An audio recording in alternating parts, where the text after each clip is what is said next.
اس لیے راہ سلوک کے سالک کو، راہ معرفت کے راہی کو اس بات کی بھی کوشش کرنی چاہیے کہ اپنے گھر کا ماحول بنائے، اپنے گھر میں روحانیت کا ماحول بنائے، گھر میں روحانیت کا، تقوی اور پرہیزگاری کا، نیکوکاری اور دینداری کا ماحول بنائے بغیر ہم میں کمال پیدا نہیں ہوگا۔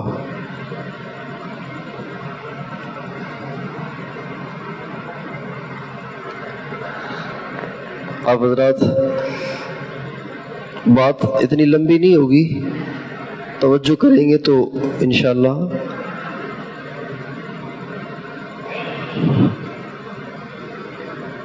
اس سے ہمارے لیے آسانی ہوگی۔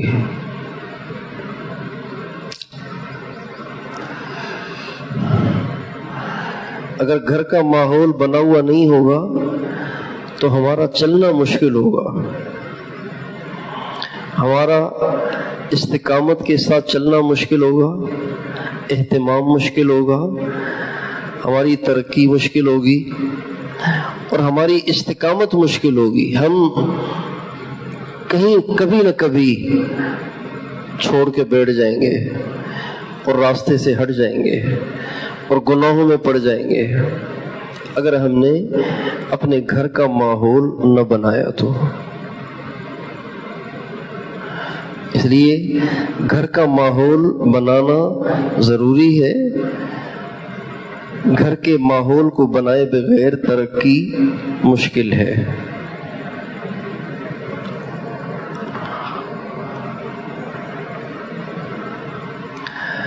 ہمارے استاد محترم حضرت مولانا عبد الرحمن صاحب نور اللہ مرقدہ ایک قصہ سناتے تھے۔ فرماتے تھے کہ ایک بیوی نے اپنے بزرگ سے کہا کہ حضرت صاحب، یہ جو آپ کے آگے پیچھے لوگ ہیں نا، اتنی آپ کی عزت ہوتی ہے اور اتنی آپ سے کرامتوں کا ظہور ہوتا ہے اور اتنے لوگ آپ کے عقیدت مند ہیں، یہ ایسے نہیں ہے، یہ سب میری وجہ سے۔ کہنے لگے باتیں کر رہی ہے، یہ باتیں کروں میں، ریاستیں کروں میں، مراقبے کروں میں، اور ہے سب کچھ تیری وجہ سے، یہ کیا مطلب؟ کہا ٹھیک ہے پھر آپ دیکھ لینا۔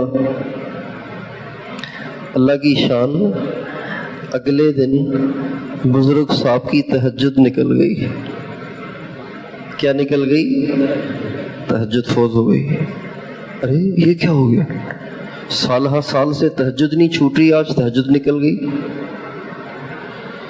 بہرحال استغفار کیا، پتہ نہیں کیا وجہ بنی، سمجھ میں نہیں آیا کچھ۔ اگلے دن اللہ کی شان فجر کی جماعت بھی چلی گئی، فجر کے لیے بھی آنکھ نہیں کھلی، جماعت ہی چلی گئی۔ اب بزرگ کا منہ اتنا سا، بیٹھا ہوا ہے پریشان گھر میں۔ بیوی نے کہا ہاں جی حضرت صاحب کیا حال ہے، کیا ٹینشن ہے؟ کا ٹینشن یہ ہے کہ کل تہجد گئی، آج فجر گئی، جماعت گئی۔ کہا اگر میری بات نہیں مانیں گے تو کل قضا ہو جائے گی، آج تو صرف جماعت گئی ہے، کل فجر قضا بھی ہو جائے گی۔ کہا وہ کیسے؟ کہ میں نے آپ سے کہا نا کہ آپ کے اندر یہ اتنے سارے جو کمالات ہیں نا، اس میں میرا حصہ ہے، اس میں میرا بہت بڑا حصہ ہے، آپ مان نہیں رہے تھے تو اس لیے میں نے آپ کو کر کے دکھایا۔ کہا صحیح صحیح بتاؤ مسئلہ کیا ہے؟ کہا بات یہ ہے کہ میرا ہمیشہ سے معمول ہے کہ جب میں آٹے کو ڈبے میں سے نکالتی ہوں، بسم اللہ پڑھتی ہوں، باوضو ہوتی ہوں،